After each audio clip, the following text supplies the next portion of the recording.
And South Korea is firm to declare an official end to the Korean War within this year. But North Korea and the U.S. are still colliding on whether steps for denuclearization have to come first before agreeing on a peace treaty.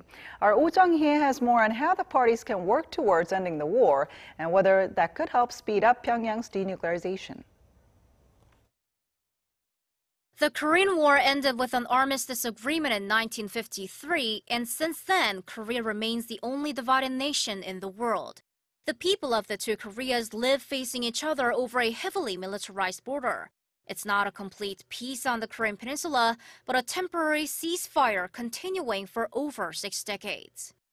65 years have passed since the 1953 armistice agreement, and the two Koreas are moving to formally end that decades-long war. There was a previous attempt after the 2007 Inter-Korean summit, but the latest attempt is stronger and is gaining much momentum as it was reaffirmed through the first ever North Korea-U.S. summit, and the two Koreas have set a specific deadline of within this year. July 27th, the anniversary of the armistice agreement, was seen as the most plausible date. But the overall process slowed down as Pyongyang and Washington faced the question of what has to come first. Washington is cautious about declaring the end of the war as it may get rid of military options to pressure the North to denuclearize. But Pyongyang wants the declaration first as that gives the regime a security guarantee.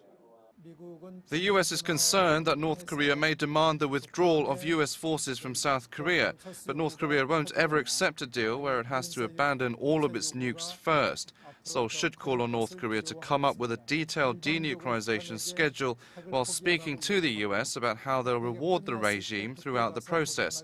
And the declaration on ending the war should cover denuclearization as well to satisfy Washington. Pundits add a war doesn't come to a formal end with a declaration only. It has to be stipulated in the peace treaty.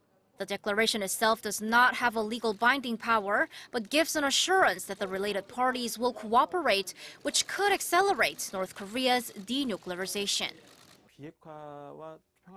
The goals of denuclearization and a peace treaty are both too big to deal with. It's difficult to decide which has to be done first. The reason why the Panmunjom Declaration stipulated declaring an end to the Korean War within this year was to give North Korea an assurance as soon as possible that South Korea and the U.S. are taking confidence-building measures on their part.